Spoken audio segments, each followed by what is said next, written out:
everybody, and welcome to the African Aviators Webinar Series, powered by our good friends at Embraer.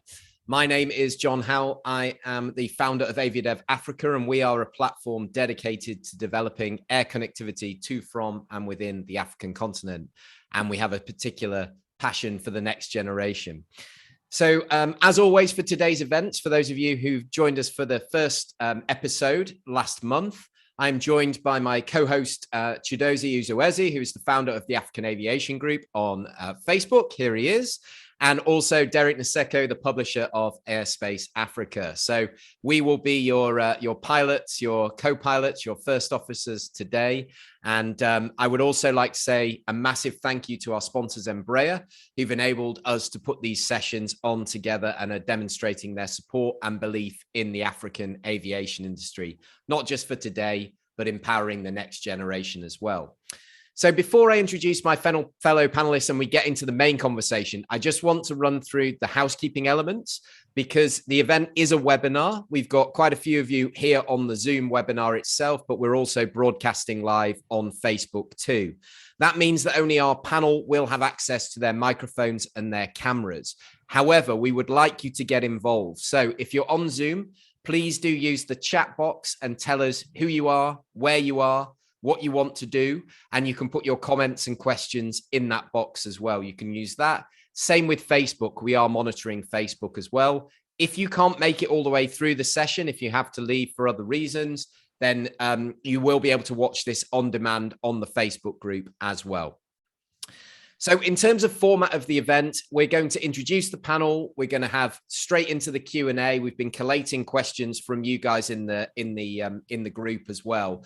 After about an hour or so, we are going to pause and we will do our fabled quiz, where you get the chance to win some Embraer, beautiful Embraer model aircraft. So I'll be back on to take you through that at the right time. The quiz is going to take place live. So if you're watching this on demand, you can't take place in the quiz, but you can actually watch it back and see what's going on. So finally, before I introduce my co-host, I just want to say that this series is a long-term commitment from us as well. This is episode 2 of 6. After this webinar, we are going to ask you once again what you would like us to focus on for episode 3. Obviously, this is episode 2, which is air traffic controllers. We have done one on pilots.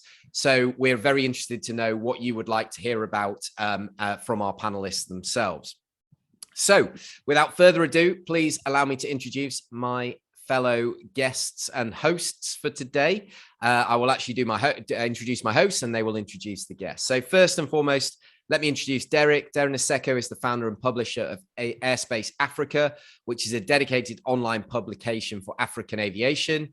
You can all go to the website airspace-africa.com and sign up for the newsletter, follow him on all of the social medias, etc. His work in media encompasses both written and broadcast, with a recurring role at CNBC Africa. He also contributes to many others.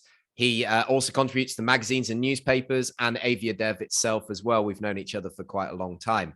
Derek is also a qualified commercial pilot. He's inspiring the next generation through his iFly Academy program, which has won various awards and has been recognized through a recent ICAO publication for the next generation as a case study for best practice. So lots going on there with Derek, and he's got some great insights and some great questions to ask. And of course, the gentleman that you all know because we're there on the group is Mr. Chidozie Uzoezie. He's a familiar face to everybody. He is the founder of the group, of course. This group is incredible. I'm blown away. 260 something thousand. It's probably gone up 10,000 since I last looked. Members on Facebook. It's such a vibrant group. All of you out there are part of it. You're a reason it's so successful. So thanks for being that. But alongside that, Dozie is an aviation analyst. He's an av geek. He's a prolific content creator. He's a newspaper columnist. He's an in-flight magazine contributor. And yeah, he does so much for the next generation as well, as you all know. So I am going to hand over to Dozie, who's going to introduce our first panelist. And then once we've introduced all the panelists, we're going to get on with the questions. So Dozie, over to you. Hello, good afternoon, everyone from Lagos, Nigeria. My name is Chidozie Uzoezie. Well, Most of you already know me as Chidozie, which is fine. I'm happy to be here again one more time. I'm one of your regular hosts, one of your co-pilots, if you like. Today on the program, I will have my captain, John Howell, and senior first officer Derek himself, and I am the junior first officer, which is fine by me. It's totally fine by me. It's going to be a long haul flight with 3 pilots in the cockpit and the 3 ATCs on board. It's going to be a beautiful and pleasant flight. So welcome on board. Before I'd love to go ahead and introduce our panelists. I don't want to waste any more time. John has done all the hyping and all the hyping. So in the spirit of ladies first, I'll have to go with Kate Nnanna-Ibemgo. Kate Nnanna-Ibemgo is one of the most seasoned, most experienced, and finest air traffic controllers in Africa. I'm not trying to blow you away, but that's what you are. She's also an air safety inspector with the Nigerian Selection Authority. She's based in Lagos, Nigeria, as an air traffic controller and the air safety inspector with Nigerian Selection Authority. Kate is also a John Maxwell certified speaker, trainer, and coach. So you see her going around everywhere within the country, within Africa, outside Africa, motivating people and inspiring people through her various talks. She's also a counselor with the Fellowship Network Africa, a John Ashley Development Foundation. Kate is also an accomplished author and writer, and also a content creator, and she focuses on intentional living through growth and self-development. Kate joins us from Lagos, Nigeria. Kate, good afternoon, welcome to the program. How are you doing today? Hi, everyone. I'm so excited to be here. Dozie, thank you so much. I feel so pumped already. I don't know, but I feel it's going to be a beautiful ride. I pray we don't have a lot of turbulence. Yeah, it's going to be a smooth sail from takeoff to landing. Thank you for having me. How's Lagos doing today? A little bit of overcast clouds, a little bit humid in temperature, but all the same, it's going to do for a good flight. There she goes. I don't even know what you're talking about. All right, I had control over to Senior First Officer Derek for the next guest. Derek, you have control now. I have control. Thank you so much, Dozie. And I just want to say it's a pleasure to be able to do this again and to deliver for the next generation. And just a chance to focus on a different aviation discipline as well for a change. I know we're all obsessed with a certain specific profession, but yeah, I have a lot of respect for air traffic controllers. But just before I make the next introduction, I just want to give a shout out to some of our guests today. I can see we have Nuga Pavali, who was with us as a panelist. Hi, Nuga. Ogu Benedict. I see someone from Malawi, Travis. We see Bruno from our friends at Lamina Aviation. Hi, and thank you for joining us. Harrison from Cameroon. Thank you guys so much for taking some time out of your day to join us. So without further ado, I just want to introduce our next panelist. He hails from Somalia, and his name is Abdullah Hersi. So Abdullah has been working for the Somali Civil Aviation Authority as an air traffic controller since 2017. He's also been an aircraft incident investigation officer since 2020. And he doesn't just stop at that. He's got a degree in politics and international relations, and is also rated for the aerodrome control and area control. I think we'll hear all about that and what it means. He completed his aerodrome control course at the East African School of Aviation in Nairobi in 2017, and an area control course at the Ethiopian Civil Aviation Training Center in Addis Ababa. So he currently works at the Mogadishu Flight Information Center. Abdullah, it's a pleasure to have you and looking forward to hearing your insights. Very good afternoon to you, Derek. Thank you very much for the beautiful introduction. And it's been a pleasure, since I have joined the aviation industry. I didn't have, many people, aviators to talk to, except my colleagues that we work together. But now I have a very broad sample of people, aviators, avgigs, the people who love aviation. to talk to. And that is all thanks to you all, Chidozie, John, Howell, you, Kate, and all the people that who have participated in creating the African Aviation Group for us. Actually, you have done a very good job, and I would like to say shout out to you all for making this happen. Thank you very much. Yeah, big ups to you, Dozie. Your group is really, really impactful. And I'm going to hand over the controls to you, Chidozie, again. You have control. Yeah, I have control. And thank you, Senior First Officer Derek, on this flight. The last but not the least of the guests is Bupe, Peleo, Chama. I hope I didn't murder your surname there. Bupe is an aspiring air traffic controller from Zambia. She's currently waiting to be enrolled at the Zambia Air Force or Air Services Training Institute in January 2022 as an ATC trainee. Bupe joins us from Ndola, Zambia. Hello, Bupe, how are you? Welcome to the program.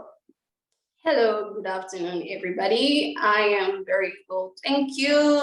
Thank you for having me here. I am really excited. I can see you're looking good. Oh, thank you. Thank you. How is Zambia today? It's quite hot. It's summer, so yeah, it's quite hot. But all in all, it's really good. All right, thanks for being on the program. I don't go anywhere. I'd like to kick off this program with questions to you, if you don't mind. All right. All right. You decided to become an air traffic controller at 10th grade when you were in 10th grade. That was early enough in life. So how did you even know what an ATC was back then? And why do you aspire to become an ATC? Who inspired you? Who or what inspired you to become an ATC? Because this is a very noble profession. In fact, if I had to become anything in the aviation industry, it would be an air traffic controller, because it's something I love so much. I love pilots. Don't say me angry mail. I love everyone. I love pilots and cabin crew, but I love traffic controllers even more. They're very special to me. But what did you choose to become this ATC air traffic controller at the tender age of 10th grade? Why did you even know what it was at that time? So tell us your story, please. All right. So I am an aspiring air traffic controller because of many reasons, but just allow me to share or air out the basic ones. So when we talk about the aviation industry in Zambia, it's not that well compared to other countries. But when you talk about professions like air traffic controller, professions like aircraft maintenance engineering, those professions are quite marketable in this country. So that's one of the reasons I went for air traffic control, because not only does Zambia Airport Corporations employ, we also have ZAF that also gets students from the institution that we have here in Zambia, which is ZASTI rather, which is ZASTI, and it offers all sorts of aviation courses. So that's one of the reasons why I went for air traffic control. The other reason is that just as many other aspiring aviators out there, the main dream was to become a pilot. So after I did my research and researched about everything about aviation, because to me, aviation back then, it was just like, okay, aviation is becoming a pilot or an aircraft maintenance engineer. I never knew it was this diverse or this wide in particular. So after I did my research, I found out that we have different career paths like air traffic control. So yeah, and I was taught that this course is kind of like a stepping stone to becoming a pilot rather, and it just has something to do with piloting. So I was like, okay, this can be a good stepping stone, why not go for it? And the other reason mostly is that I have met most air traffic controllers here in Zambia, and they're really upright, and they're accurate. I love their personality. Yeah. They're accurate, they're jovial, and I just want to be like them. Right. So that's that's one of the reasons. You said you're currently waiting to be enrolled at ZASTI, Zambia. Yes. In January 2022 for your training. Yes. Tell us, Bupe, what has the application process been for you? Okay, so it's not really difficult or complicated. It's just like how these other institutions do it here in Zambia. So first of all, you have to obtain your grade 12 certificate, rather, the full certificate where you have to have, is it merits in geography, and mathematics, English, and physics, or rather science. So before applying at Zasti, they'll sell you the application form, which is sold at 100 kwacha. I don't know about other currencies, but here in Zambia, it's 100 kwacha. So they'll basically sell you that application form. And if you have the required subjects that they want, it will be easy for you to get enrolled. So yeah, it's not that complicated. You just apply. If you're applying for air traffic control, which I am currently waiting for, because I was told that the next intake is January 2022 for basic ATC. So yeah, I just need to apply. I have my full grade 12 results. I apply and wait for their response. You can either send it by email or you can just go directly to the school. But I think going directly to the school is just so easy. All right, thank you for your generous answers. I have a few more questions for you, but I'll go to Kate for one or two questions before I come back to you. You guys have heard what Bupe said. It's not complicated. It's not difficult. Just give it a shot. If you are looking to come an ATC, give it a shot. It's not complicated. Something you can do. I'm going over to Kate now. Kate, can you hear me? Yes, I can and can hear you loud and clear. One of her reasons is that ATCs they're accurate, they are precise, they are brilliant, they are beautiful, they are this and that. At a point, I began to get jealous of ATCs. I feel like becoming an ATC right away. You're welcome. All right, Kate, tell us your story, your ATC story.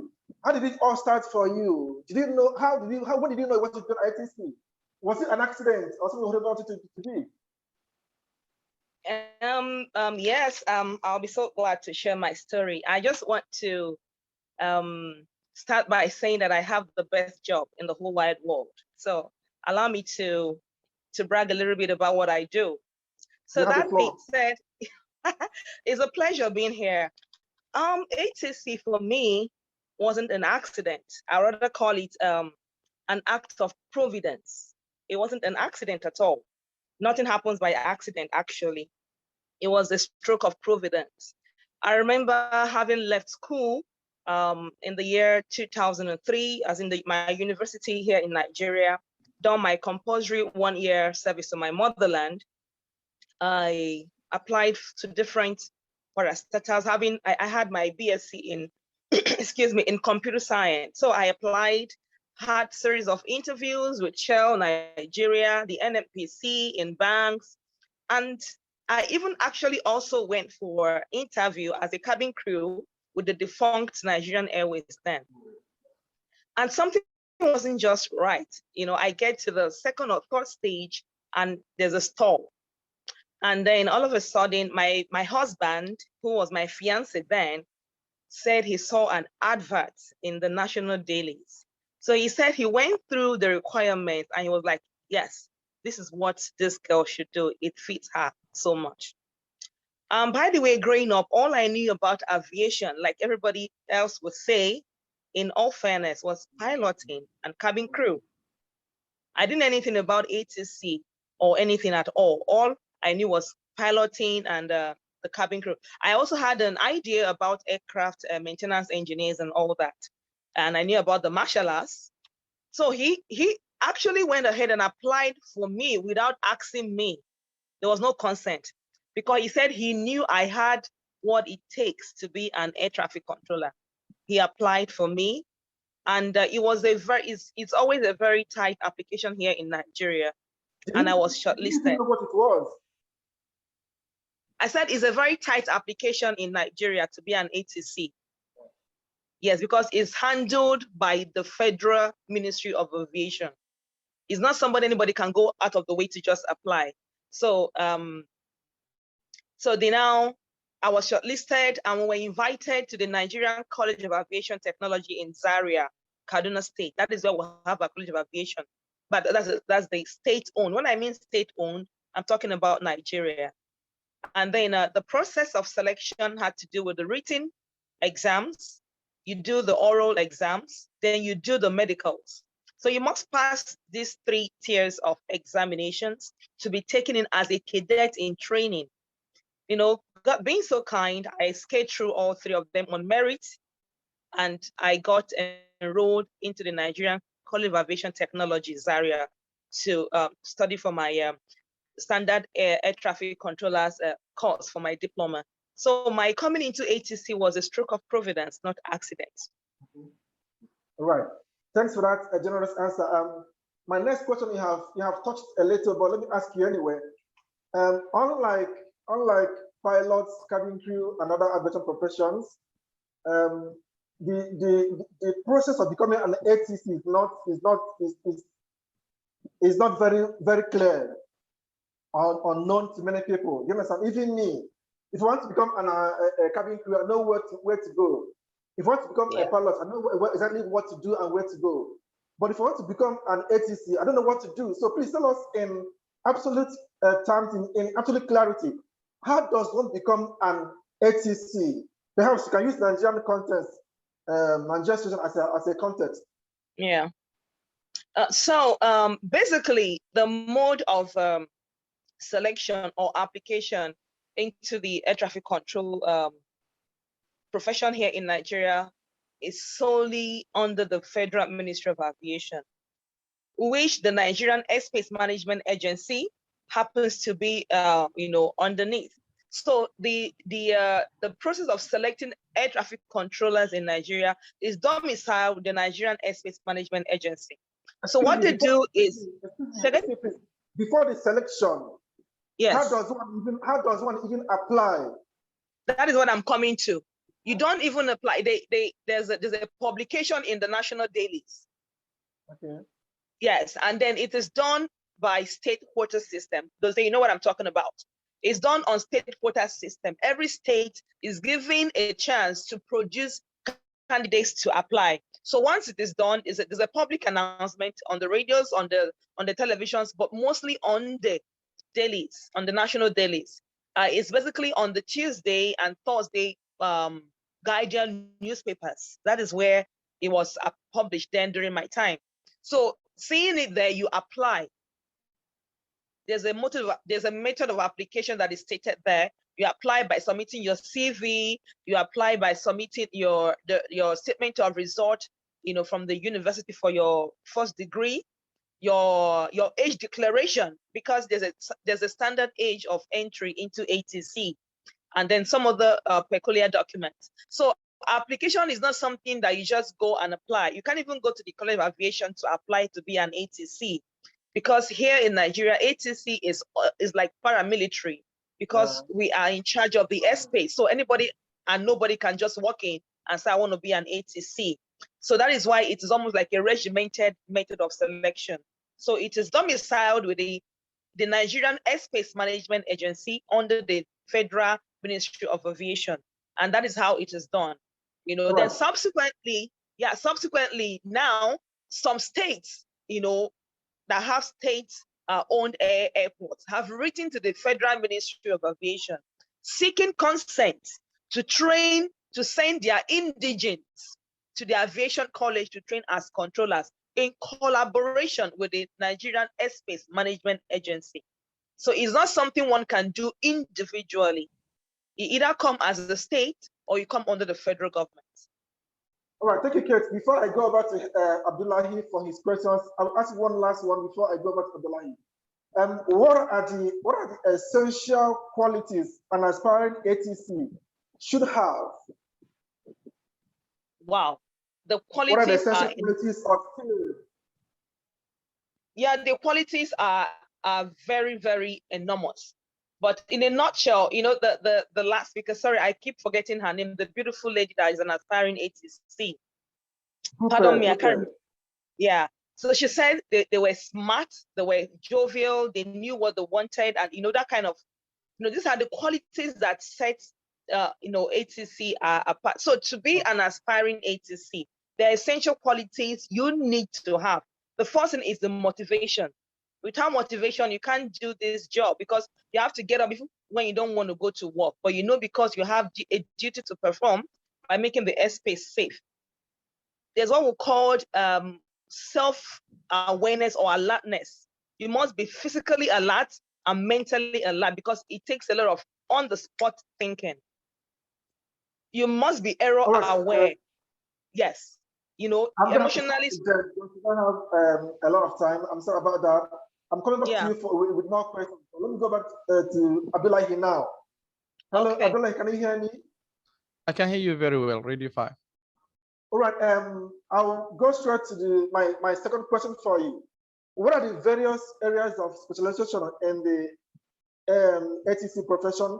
Are there different paths that lead to each of them? And please, you mentioned that you are an aerodrome controller and the area controller. Please throw more light on these areas of specialization, please.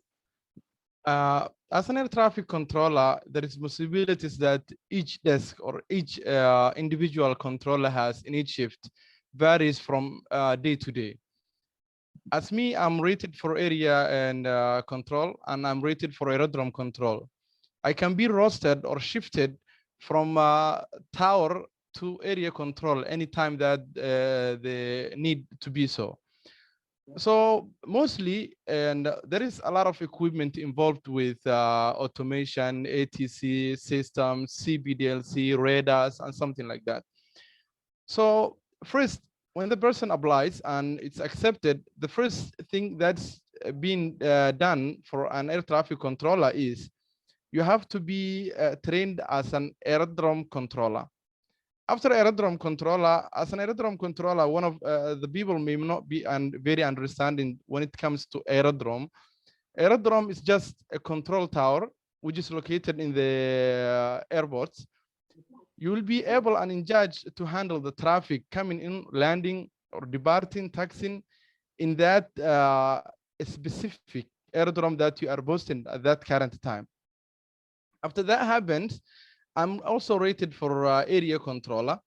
Area controller, you are in charge of the whole airspace, the traffic transiting through your airspace, whether it's the one who flew over from such country to another country and transiting through your airspace.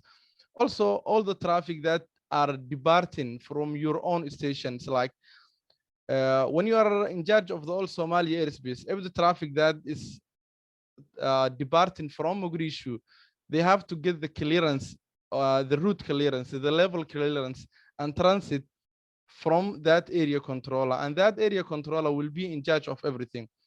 There is a section that's between the area and the aerodrome, which is called approach control. Approach control is also being called as a terminal controller. It's basically between the tower. It takes the traffic from the tower to the area and vice versa when it's coming to the landing. So basically it's aerodrome, approach, and area. You can be radar rated, you can be surveillance rated, you can be whatever rated, but that is the whole ATC sections. And that is the management when it comes to chiefs, when it comes to managers, when it comes to supervisors and seniors. All right. Thank you, Abdullah, for your generous answer.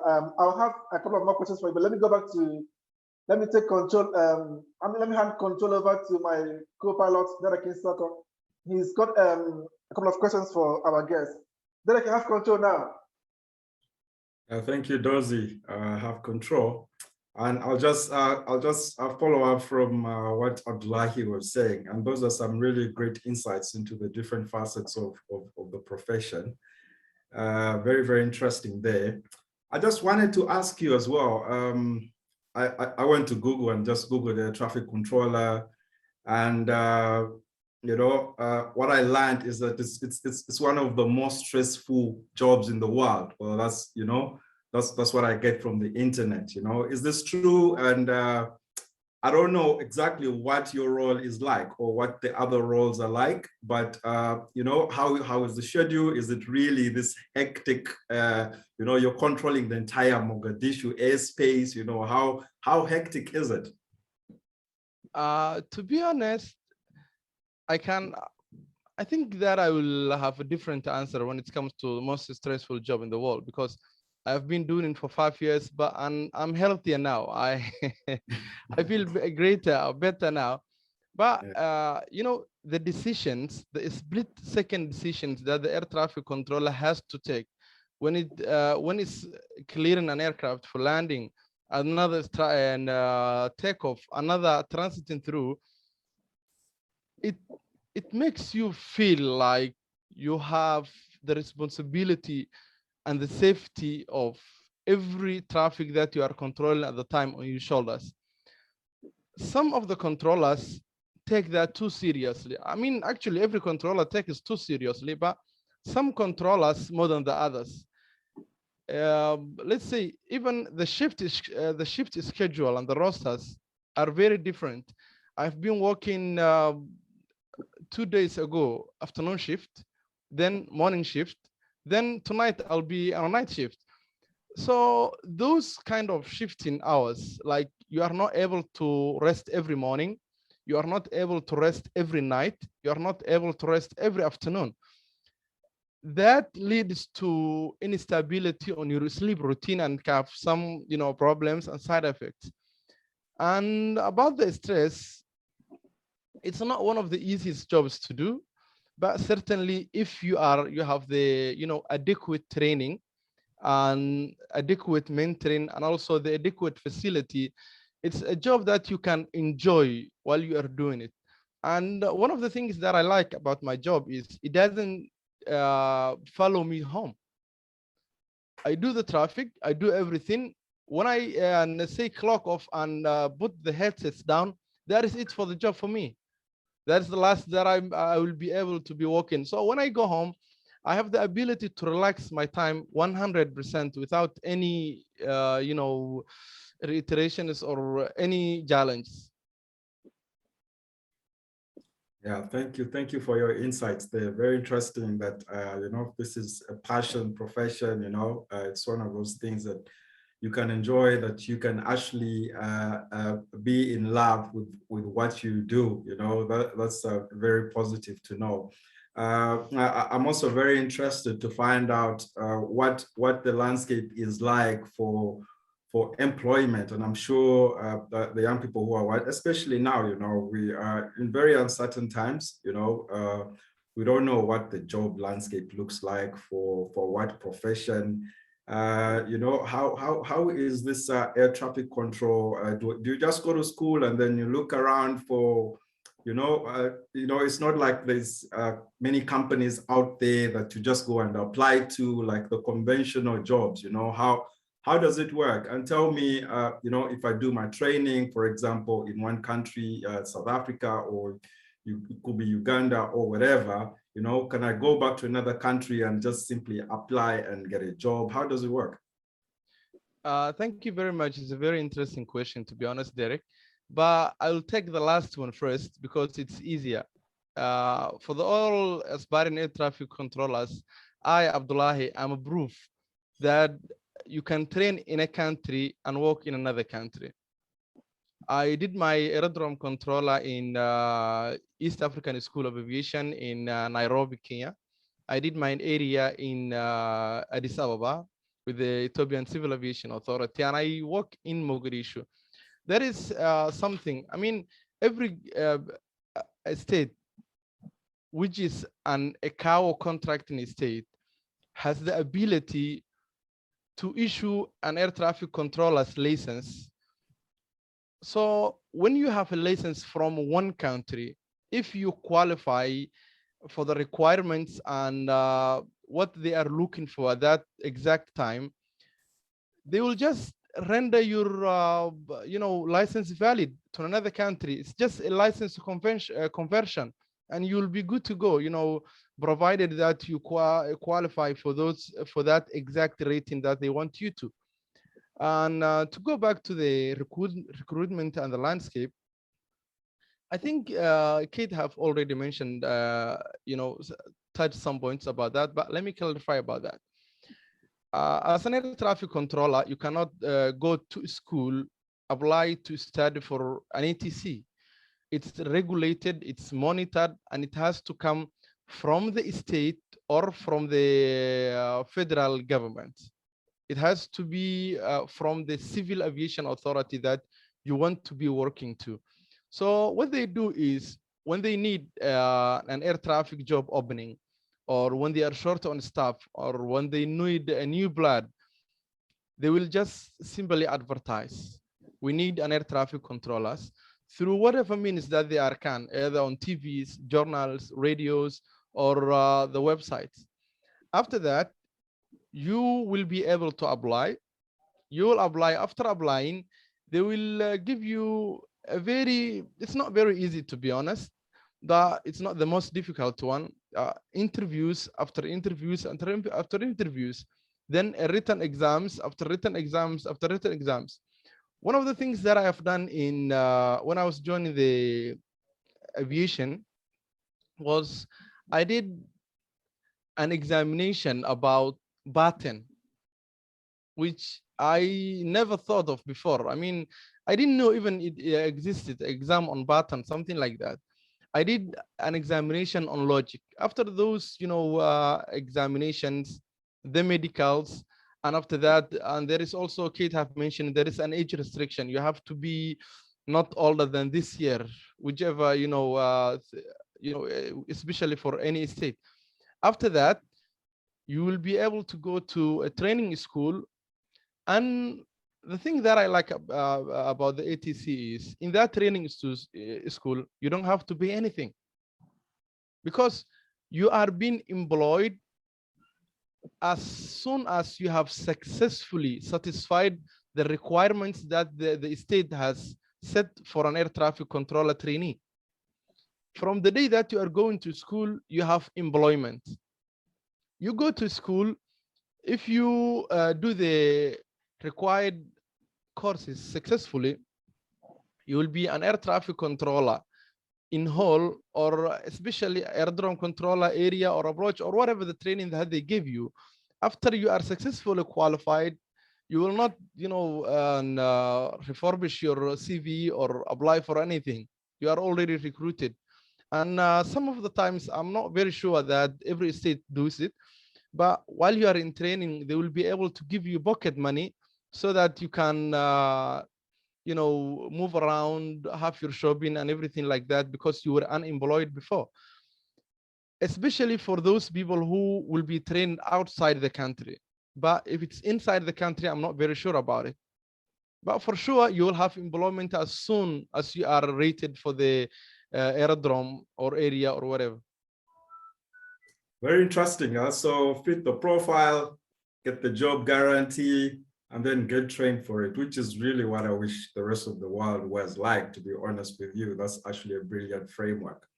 Now, I just have a question that I want to throw at Kate, and I wanted to ask this earlier. I really wanted to give you the permission to brag a bit about the best job in the world that you're doing. Yeah, I want you to tell us about this ATC, because we tend to obsess with the pool of the cockpit and flying. You travel to every place in the world, and it seems like the best of everything. Yeah, so just make a case for the ATC. Perhaps you could change a few minds today. Tell your market. Yes.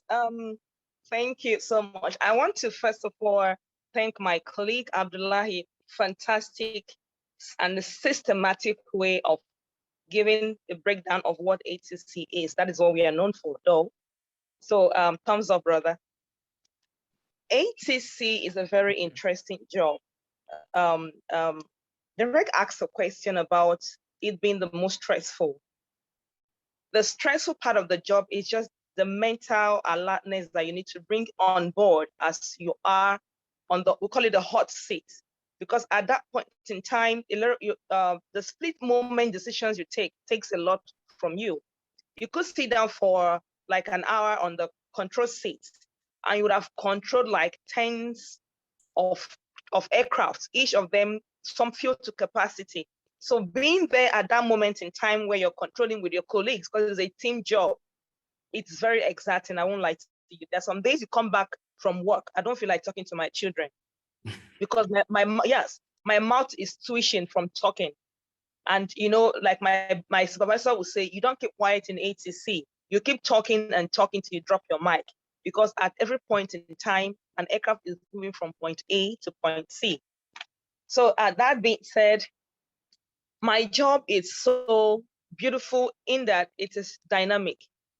You get to work as a team, even though you are an individual. You know, it's like a part of a whole. When you assume control, you're working under your license, strictly under your license. The people around you are just your team members. So, but that's the beauty of it, that at the end of the day, it all boils down to we did a good job. You know, like Derek said, some don't know what it is about ATC.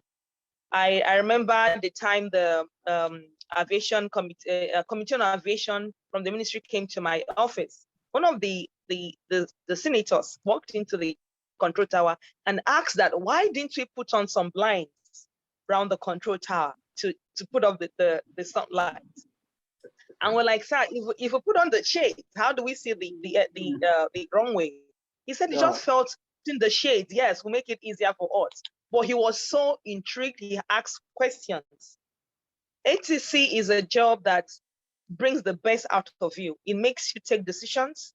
It makes you have empathy. Seriously, there are times pilots call you and they're asking for a startup. You can know the pressure the pilot is from his tone, because maybe some unruly passengers on board. You know, so you need to be both the, I don't know how to say it, you're doing your job and making sure somebody else does his job good too. So in providing air traffic control, you're making sure the pilots fly safe too. So like I always tell people, no job is better than the other. We all work in collaboration. But you know, like my slogan goes, we take them up safely and we bring them down safely, you know, and then, so ATC gives you the ability to think quick. It makes you intuitive. You begin to envisage a solution before the problem occurs. If you understand what I'm talking about. As an aircraft is departing from point A to point B, you're already having conflict resolutions in your head, assuming it comes up. If it doesn't come up, good and fine. So it makes you think ahead of yourself and ahead of time. That is what thrills me about my job, that I get to sit down and I begin to make sound judgments for an envisaged occurrence. So there's this kind of power it gives me. Pardon me, it just makes me feel high. So that's why I said it's a beautiful, beautiful profession. So, but aviation is one family, yeah. So it's good to have all this power, eh? And I really feel, yeah, you have to experience it to really appreciate it. Yeah. And we really need to do a better job in exposing this career, because even when we speak about it like this, most people still might not understand what it actually means. And one of the coolest things that I love even about from the piloting side of view, and this is also in relation to ATC, is radio telephony. You know, I always find the language and the speak, I find it very cool. And I think we need to find a way to get people to experience that, and we never really get a way to expose that side of the profession. And I really think it's one of the cool things, and it could be actually a great attraction for young people. So we need to find a way to do that. Kate, and I actually always think that everyone has a radio voice. Do you have a radio voice? Is that a statement or a question? it's a question. Do you have a radio voice? I do. I do have a radio voice. Yes, I do. You have to give us a sample. Okay. You want a sample? You want me to give you something to know? Yes, please. Can you just control some imaginary aircraft right now? Okay. Yeah. Okay. Chechengi 1, 2, 3. This is Lagos control. How do you read me? Chechengi 1, 2, 3. The wind is 234 at 04 knots. The partial 18 right. Report ready. Chechengi 1, 2, 3, 4. Collect takeoff from a 18 right after the partial turn right, heading 330. Contact approach 124.7.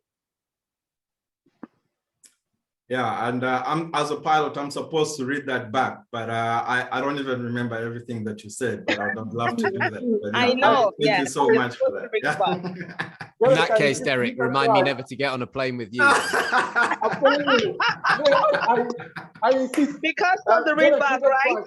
No. We insist with that back. Thank you so much for that, Kate. Yeah. Thank you so much. It's my pleasure. Yeah, Dozie, do you wanna take control now? All right. I'm so happy. I'm so, like I said before, I'm blown away. I'm blown away. Like, if there was something I wanted to become in the industry, it would be an ATC. I love ATC so much. I love to see that. Like Kate said, I love feeling powerful. Like Kate said, she's powerful. She controls aircraft carrying hundreds of passengers, and she controls even pilots. As a matter of fact,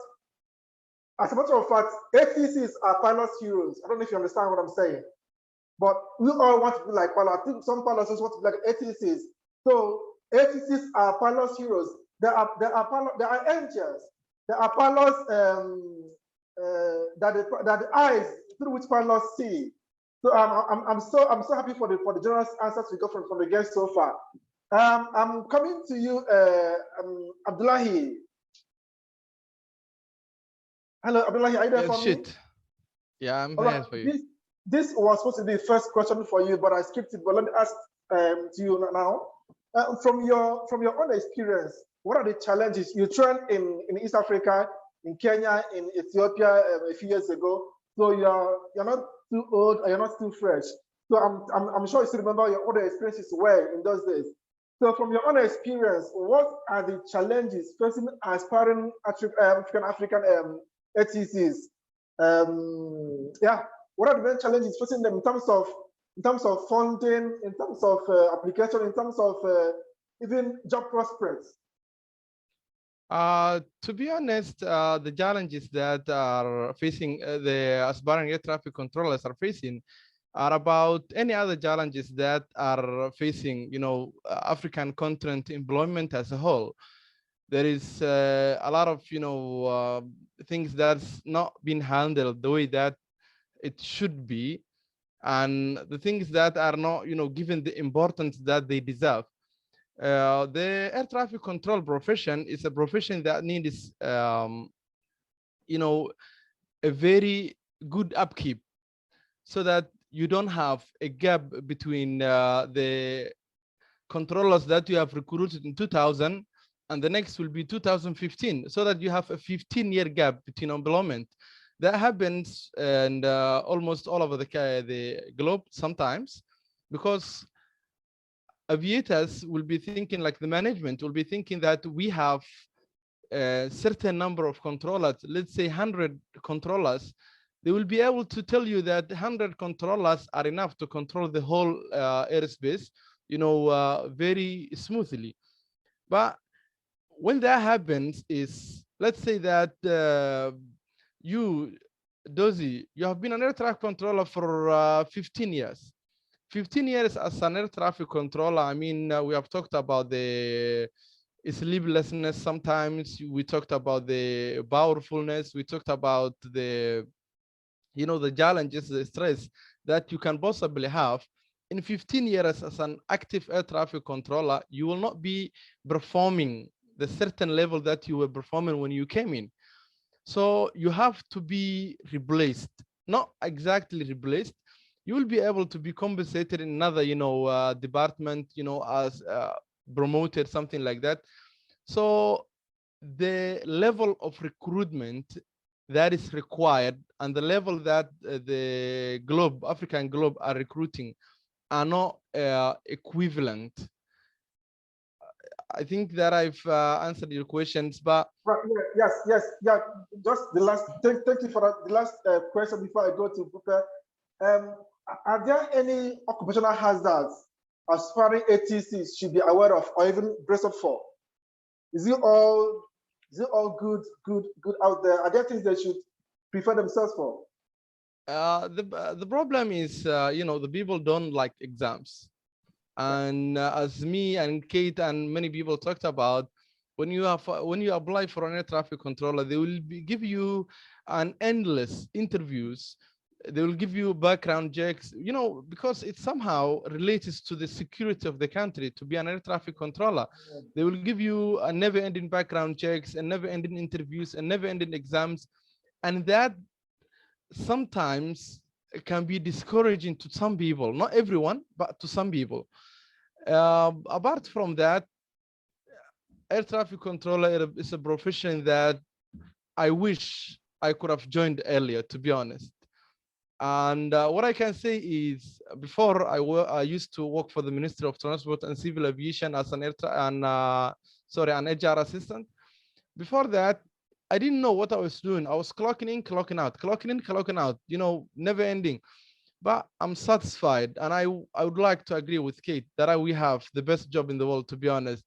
No disrespect to Derek and the rest of you guys. All right, thank you, Hersi, for your generous answers. They've been so inspiring. Let me go to Bupe now. Bupe, can you hear me? Yes, I can get you.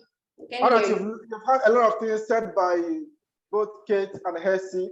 I mean, both of them are seasoned and experienced ATCs in Africa. I'm sure you got what their submissions were. They said, well, it can be stressful, it can be challenging, perhaps can also be very, even in terms of family life, can even affect your family life. And they've said so many things good about it from the ATC job. They also say it's glamorous, it makes you smart, it makes you this and that. So I'd like to know what your thoughts are from what they said so far. Do you still want to be an ATC, Bupe? Of course, with the words that came in from Madam Kate and Mr. Abdullah, I am really settled for this profession. Like they have just encouraged me to go for it. Like it's a go point. Yes, I am ready for it. Right. What's the advice to other aspiring ATCs in Africa, especially the women? Well, my advice to the other aspiring air traffic controllers out there is that let us sell this profession to the world, because I can say it's not really known. I never knew it myself. So let us just try to sell this profession. Let us get involved, and who knows, it might just be the best profession, as Madam Kate said. So yeah, let us just sell it to the world. I want to pitch your tent in the control tower. Thank you very much. You might want to pitch your tent in the control tower instead of moving to the cockpit. I'm so glad I had you on this project. Thank you so much for your generous answers. They've been so inspiring and motivating. Let me go back to Kate now. Kate, are you there for me? Yes, I am. Right. Kate, you've actually blown my mind with your questions, you and your colleague Hersi from Mogadishu. I would love to get a little personal, if you don't mind. Second? I would love to get a little personal, if you don't mind. Go ahead, please go ahead. All right.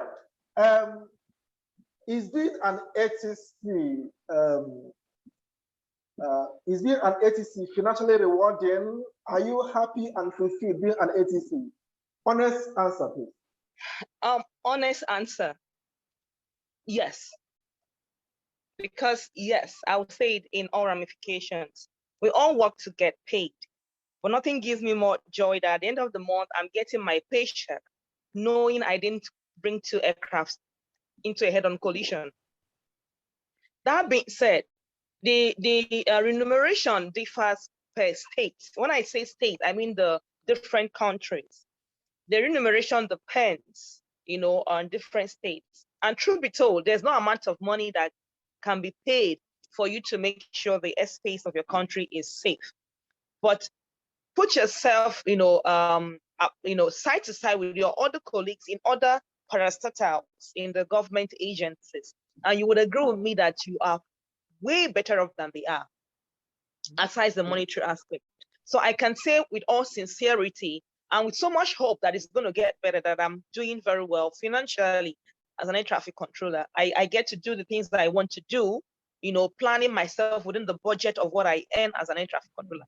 Yes. It is not just, it's not a mean, yeah, no. I'm very okay, yes. But I'm praying it gets better. All right, you guys have heard from the horse's mouth, even though she's not a horse.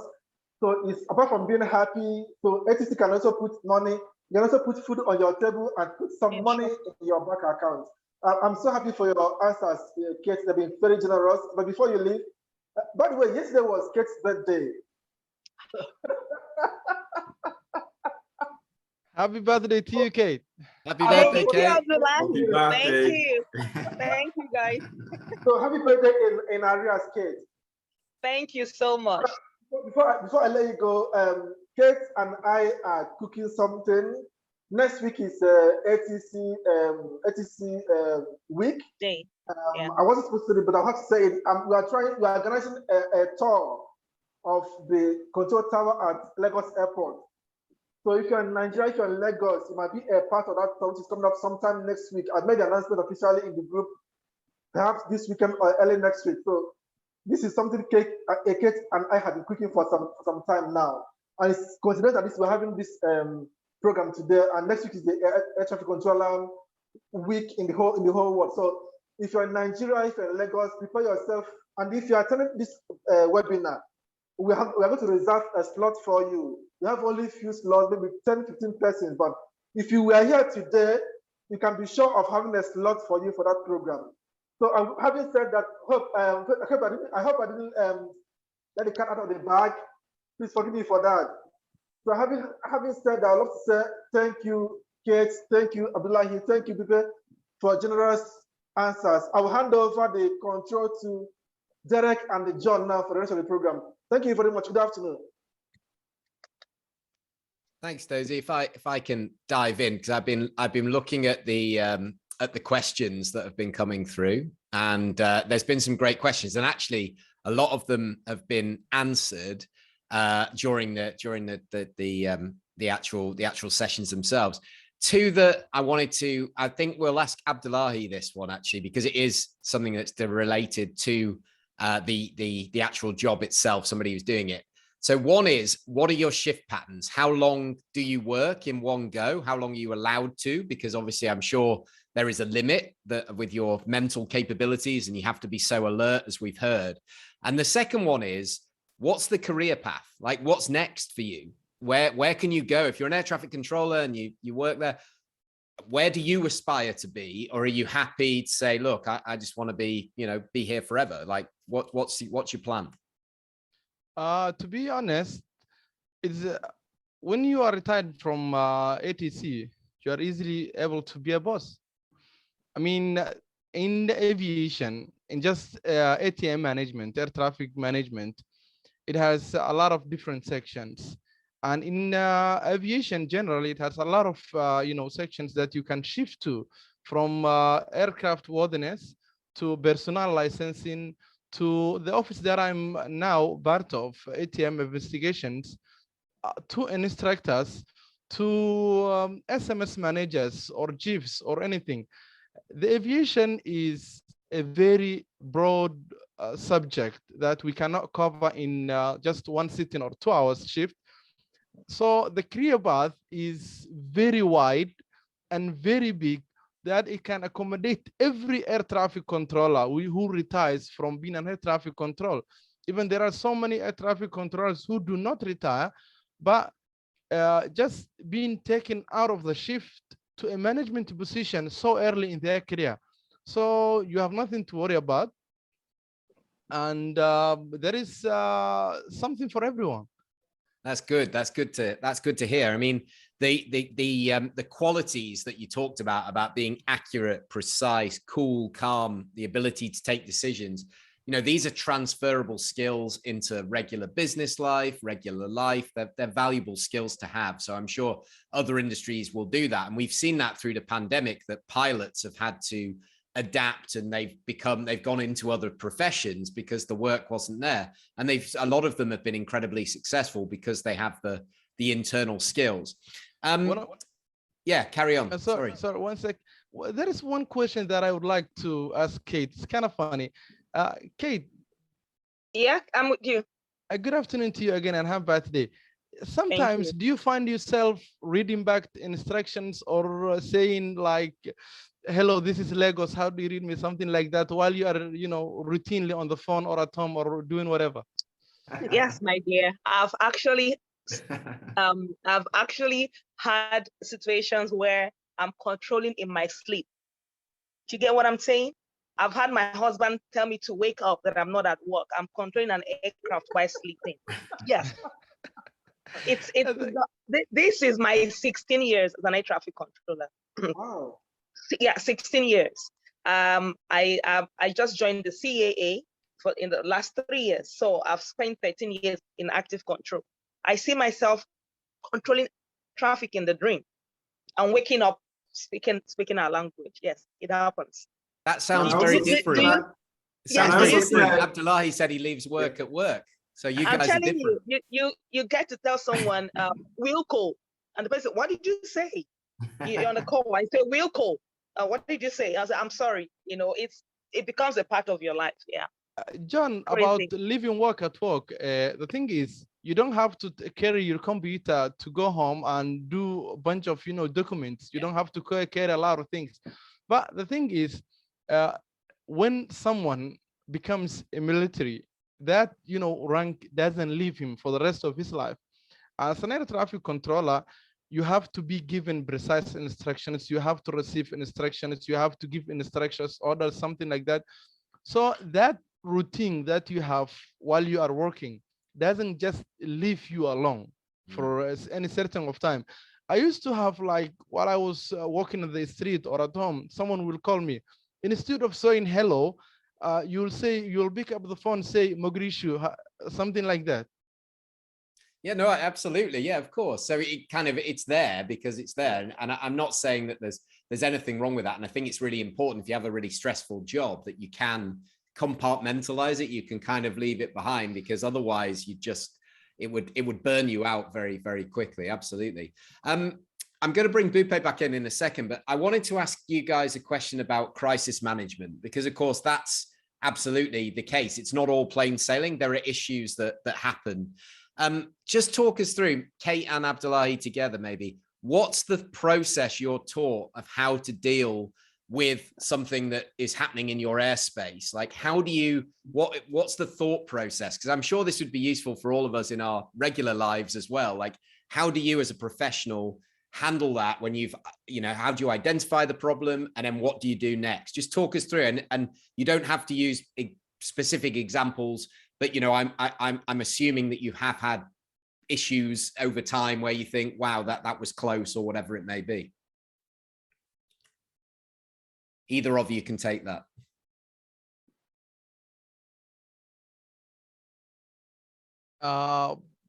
To be honest, thank you very much. It's a very important question.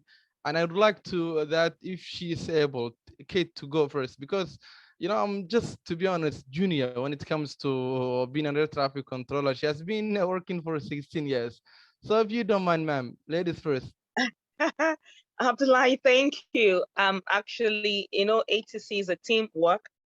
Howell, you asked rightly. There's a systematic way of detecting and resolving issues in our profession. That is why we have the SMS. The SMS gives you a clear pathway of how to mitigate and resolve issues in the office or in the profession, as it were. Because like I said, our profession is almost like paramilitary. So there's a hierarchy of who needs to get involved at what point in time, this from the beginning to the end.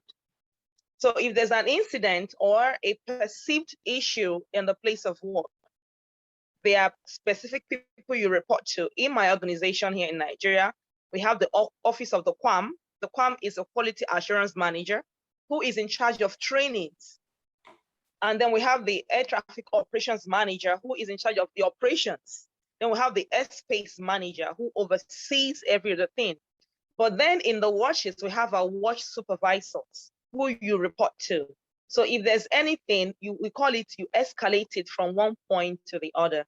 So it doesn't just, it's not a one straight jacket stuff. So it gets systematically worked at every point in time till we resolve it, you know, making sure we follow the standard and recommended practices of how to resolve issues at work. So Abdullah, I don't know if I'm speaking your mind. There's no hard and fast rule. It has to be systematic. Even if you have to be taken off a watch because of an incident, you get set back to the simulator to make sure you're brought back into the picture of the airspace you're working in. You don't just get pulled out or yanked out of your watch. And then there are other systematic way of dealing with issues as they arise in the profession. Yeah, that's great, Kate. I think we've actually lost Abdullah for a John, I'd actually like to follow that up. Please, yeah. Just out of interest, and this is for both of them. I would think probably Mogadishu should be quite interesting, especially because of the bit of political instability and all. But I'm just curious, do you have any stories like what's your most unforgettable day, doing this job or in your airspace? Is there something that's happened that you can share? Is that for me? For both of you, if you have something. Oh, okay, yeah. Sorry, I lost connection. Can you repeat one more time, please? Okay. I was just asking Abdullahi, what's your most unforgettable day at work? Is there any story or something that's happened in the Mogadishu, flight information region or something like that you might want to share, something interesting or, something hectic or an incident, that found you at work? I had, the weather phenomenon that exists at a certain day can, lead to, can make a very good day at work a very bad day as an air traffic controller. And I'm very sure that, Derek, that you can understand that. There was one day that we had a very heavy thunderstorms in Mogadishu airport. That day I was on a tower. I was an area controller. I was working at the FIC. So I had a lot of traffic holding overhead Mogadishu airport for weather improvements. And some of those traffic, and for an air traffic holding for for an aircraft holding for about 30 to 40 minutes, they are burning full, using fuel. And we had a Dash 8, a lighter aircraft, which has crash landed in Mogadishu, and it sat on the runway, while the other aircraft who were holding are burning fuel and almost declaring minimum fuel. So that was one of the most difficult jobs, one of the most difficult days as an air traffic controller. But apart from that, no one died in the Dash 8, just body damage to the aircraft. And the rest was okay. We had weather improvements, some traffic diverted to Mombasa, some to Djibouti, some even were able to hold much longer until the aircraft was, removed from the runway, and we declared ops normal after that. Yeah, I can imagine the pilots were sweating a bit more than you are. Yeah, thank you so much for that story, John. I was just going to say, so in 5 minutes we'll start the quiz. But before we do that, I wanted to bring Bupe back in to say, look, you're here representing the group. What do you want to ask? You've got these guys here. What have you learned today? What would you like to ask them? This is your opportunity, not just on behalf of yourself, but all aspiring ATCs and African aviators. What's your sort of takeaways before we get into the quiz? All right, so I want to find out, because I was told that ATC comes in levels. When we talk about the aerodrome, I remember my other senior was talking about how he worked in the aerodrome. So I want to find out, is it possible for you to continue with the approach level, then you can just divert into the aerodrome? Or does it come after aerodrome, then approach, then area? I think, you know, when you are joining the profession of air traffic control, the baseline that you have to join air traffic control is the aerodrome. Okay. So, and it can be one of the most, actually, it's the most challenging course I have had in ATC, because you are, before you come to the air traffic control, you are, you know, in another times, you are a layman. You don't understand a lot of things about aviation. You don't know how air traffic works. You don't know the discipline, the timing, the calculations that you need, the aspects, everything. You are, this aviation is unknown to you. So it's where you start walking, and aerodrome is the first phase that you go to. After that, there are some states which do all the aviation training together. Like you go to school, you do aerodrome, you do approach, you do area, you do radar, and they validate you at the position that they want you to be validated, the position where they have the least staff, the position that they want, you know, they want you as a Bupe that current time, they will validate you. And there is institutions like ours, they will take you for aerodrome. They will, when you are done with the aerodrome, they will validate you for as an aerodrome controller. Then they will say, we need approach controllers. They will take you for approach controller, and they will take your colleague to an area controller. But you have to start from aerodrome controller, which is the control tower. All right, thank you for the information. And any last questions, Bupe, before we go to the quiz? And we will have time maybe at the end, but anything left that you wanted to ask? No, I think I have asked what I needed to know. Amazing, amazing, right.